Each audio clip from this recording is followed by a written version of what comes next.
आज दीपावली है। पर्व त्योहार आपसी प्रेम और सौहार्द बनाने का प्रतीक होता है। यह सामाजिक, आध्यात्मिक और राजनीतिक विचारों की एक जुबानी है जो कहीं न कहीं देश और समाज को स्वस्थ बनाए रखने का संकल्प है। हम भी इसके समर्थक हैं, हम भी इसे दोहराते हैं। इसके साथ ही हम आपसे आग्रह करेंगे कि आज के इस खास दिन के मौके पर हर कोई देश और समाज की बेहतरी के लिए कुछ अच्छा करने का संकल्प भी लें। हम इतने चरित्रवान बने, इतने कर्मठ और इतने ईमानदार बने कि देश को नया संबल मिले। परंपरा के अनुसार मिट्टी का दीपक जरूर जलाइए, अंधकार से प्रकाश की ओर निश्चित रूप से चलिए और यह भी संकल्प लीजिए कि ज्ञान का दीपक समाज के हर शख्स में जलाएंगे और ज्ञान एवं सद्बुद्धि से पूरे देश को रोशन करेंगे। दीपावली के मौके पर द न्यूज 9X की टीम को ओर से आपको बहुत बहुत मंगल कामनाएं। नमस्कार, मैं हूं भूषण, आप देख रहे हैं द न्यूज 9X। आज 14 नवंबर 2020 है। 14 नवंबर 2020 की बड़ी खबरें क्या है? बड़ी खबरों में एक तो कोरोना अपडेट है ही, बिहार में चुनाव के बाद सरकार गठन की कवायद भी है, सामने दीपावली और छठ भी है। हम हर पहलू पर बात करेंगे। देश में कोरोना संक्रमितों का कुल आंकड़ा 87,69,000 हो गया।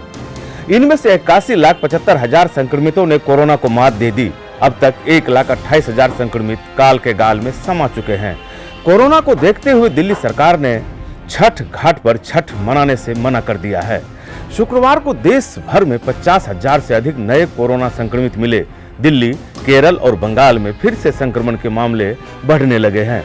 हालांकि देश में कोरोना संक्रमितों के रिकवरी रेट 92.97% हो गई है, जो राहत की बात जरूर है। इधर बिहार में कोरोना का कुल आंकड़ा 2,26,000 हो गया है। इनमें से 2,18,828 लोग स्वस्थ हो चुके हैं। अभी बिहार में 6,078 मरीजों का इलाज चल रहा है। बिहार में नई सरकार बनाने की कवायद तेज हो गई है। मुख्यमंत्री नीतीश कुमार ने अकेले राज्यपाल के पास जाकर इस्तीफा दे दिया। इस बीच जब तक सीएम का चुनाव नहीं हो जाता तब तक कार्यकारी सीएम बनने रहने की ओर इशारा मिला है। हिंदुस्तानी आवाम मोर्चा की पार्टी को एक मंत्री का पद मिलना लगभग तय है, क्योंकि चुनाव में 7 सीटों पर अपना कैंडिडेट उतारा और 4 पर जीत हुई है। 15 नवंबर को एनडीए विधायक दल की बैठक के बाद यह पिक्चर साफ हो जाएगा। एनडीए के घटक दलों की औपचारिक बैठक शुक्रवार को हुई। बैठक में वीआईपी का प्रतिनिधित्व मुकेश सहनी ने किया। वीआईपी को भी मंत्री पद मिलने की संभावना है। भागलपुर में अजित शर्मा को कांग्रेस विधायक दल के नेता बनाए गए हैं। अब अन्य खबरें। पटना में छठ पूजा के लिए जिला प्रशासन ने गाइडलाइन जारी किया है और सलाह भी जारी किया है। गाइडलाइन के अनुसार छठ घाट पर अर्घ्य देने के बाद डुबकी नहीं लगाने को कहा गया है। अगर बुखार है तो घाट पर भी जाने नहीं कहा गया है। ऐसा इसलिए कि छठ महापर्व पर कोरोना का साया है। जिला प्रशासन के साथ स्वास्थ्य विभाग भी लोगों को सलाह दे रहा है। इतना ही नहीं, जिला प्रशासन ने सभी व्रतियों को अपने घर पर ही छठ पूजा करने को कहा है। पूजा के दौरान 2 गज की दूरी का भी पालन करने कहा गया है। गाइडलाइन में छठ पर्व के दौरान बुखार से ग्रस्त व्यक्ति, 60 साल से ऊपर व्यक्ति, 10 साल से कम उम्र के बच्चे एवं अन्य बीमारियों से ग्रस्त व्यक्तियों को छठ घाट पर नहीं जाने की सलाह दी गई है। छठ के दौरान न सिर्फ 2 गज की दूरी बल्कि मास्क भी जरूरी कर दिया गया है। इससे पूर्व राज्य शासन ने पटाखे फोड़ने की समय सीमा निर्धारित कर दी है। दीपावली के दिन शाम के 8 बजे से 10 बजे रात तक पटाखे फोड़े जा सकेंगे। छठ पर्व में सुबह 6 बजे से 8 बजे तक ही पटाखे फोड़े जाएंगे। ऐसा फरमान 4 दिन पूर्व ही जारी हो गया है। इतना ही नहीं, उल जलूल और हाई पावर वाले पटाखे अथवा बम नहीं फोड़े जाएंगे। कम प्रदूषण वाले हरित पटाखे फोड़ने और बेचने की अनुमति है। ऐसा इसलिए कि पटाखों से कोरोना संक्रमण के खतरे में इजाफा होने की संभावना मानी जा रही है।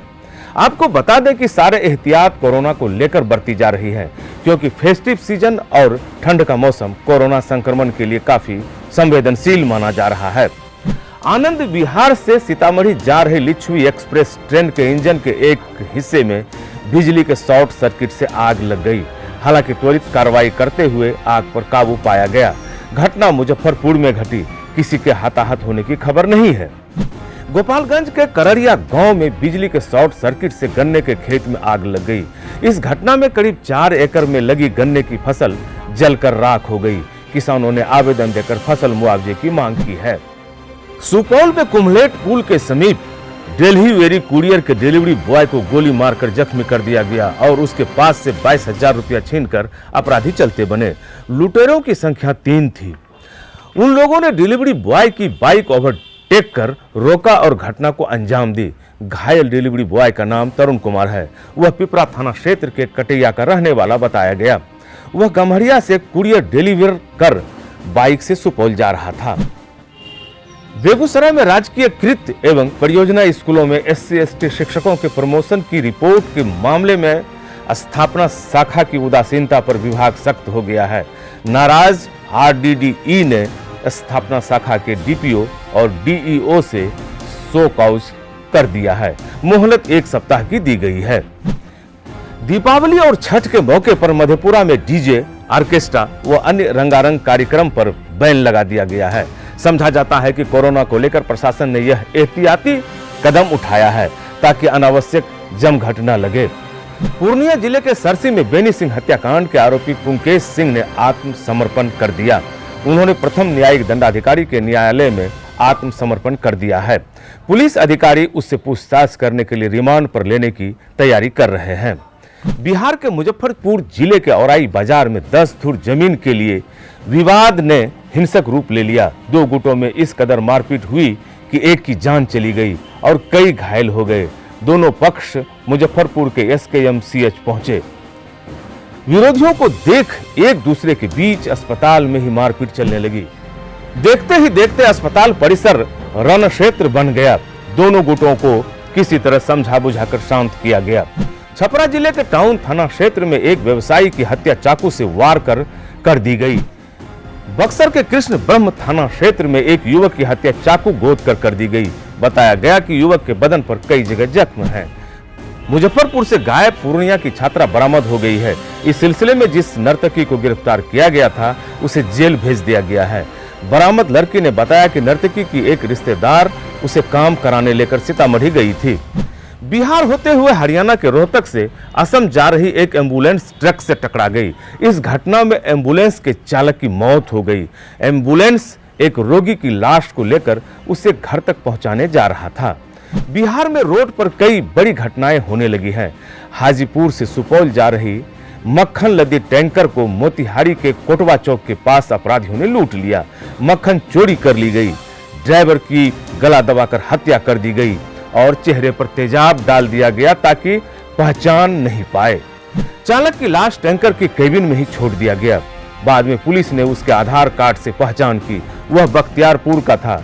इन दिनों वह समस्तीपुर में रहता था। बिहार में 9 दिसंबर तक 90,763 प्रारंभिक शिक्षकों की बहाली के लिए फाइनल सूची तैयार हो जाएगी। प्राथमिक शिक्षा निदेशक रंजीत कुमार सिंह ने राज्य के सभी DPO और DEO को पत्र भेजा है। पटना के राजेंद्र नगर टर्मिनल पर RPF ने राजेंद्र नगर दिल्ली एक्सप्रेस के 2 कोच अटेंडेंट को 10 किलो गांजा के साथ गिरफ्तार कर लिया। जब्त गांजा की अनुमानित कीमत करीब 2.5 लाख आंकी गई है।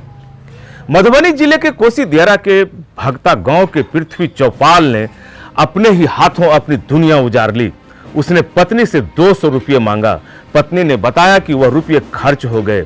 इसी पर उसने न पत्नी की कोई बात सुनी और न ही उसकी मजबूरी अथवा जरूरत समझा। बस उसे तो पुरुष और घर का मालिक होने का अहंकार सवार हो गया।